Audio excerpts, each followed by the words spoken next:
oppression. You cannot fight one kind of oppression without fighting all kinds of oppression. Okay, so what is socialism for us? Well, first of all, socialism for us involves class struggle and class independence. Marxism teaches us that there are different fundamental groups in society based on the economic organization of society. One of those groups, the group that owns the means of production and controls the means of production, are the capitalists. Most everybody else, not everybody, but most everybody else now on the planet, make up the working class. History is driven by the struggle between the working class and the capitalists. The efforts of the capitalists to destroy us, to crush us, to manipulate us, and to extract value, surplus value, profit from our misery.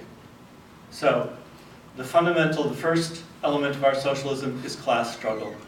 History is the story of our struggle against their attempts to control us. If you do not understand that, then we can't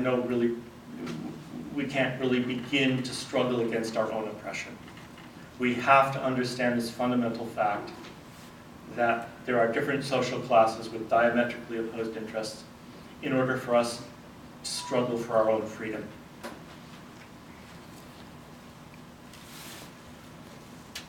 Now, this idea of social classes has a number of important implications.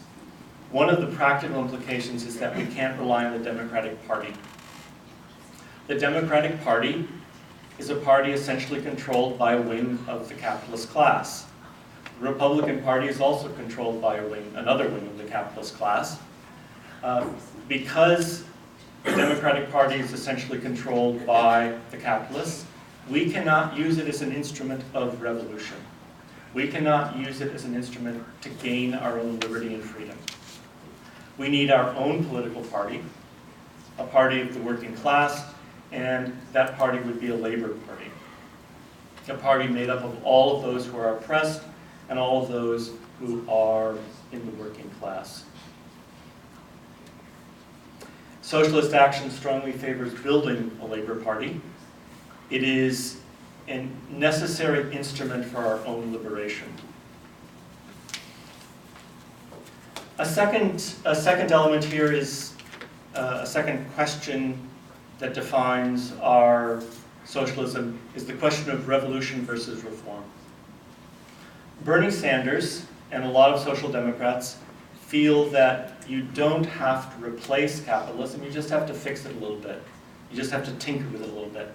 You put a couple Band-Aids on it, you give single-payer health care, and bada bing, bada boom, everything's going to be great. We believe that the fundamental problems stem from the very organization of the economic system itself, which means that we have to overthrow the economic system and replace it with something better. That requires revolution.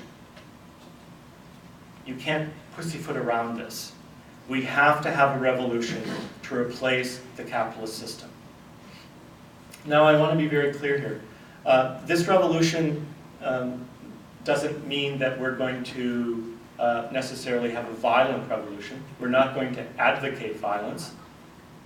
In the history of revolution, it's the counter-revolution that usually first employs violence. They're going to use violence, the violence of the army, the violence of fascist gangs, the violence of the police, the violence of the state against us. The violence is going to come from the capitalists. We need to use our political means, our organization, our numbers, our talent in order to counteract that violence. But we need a revolution.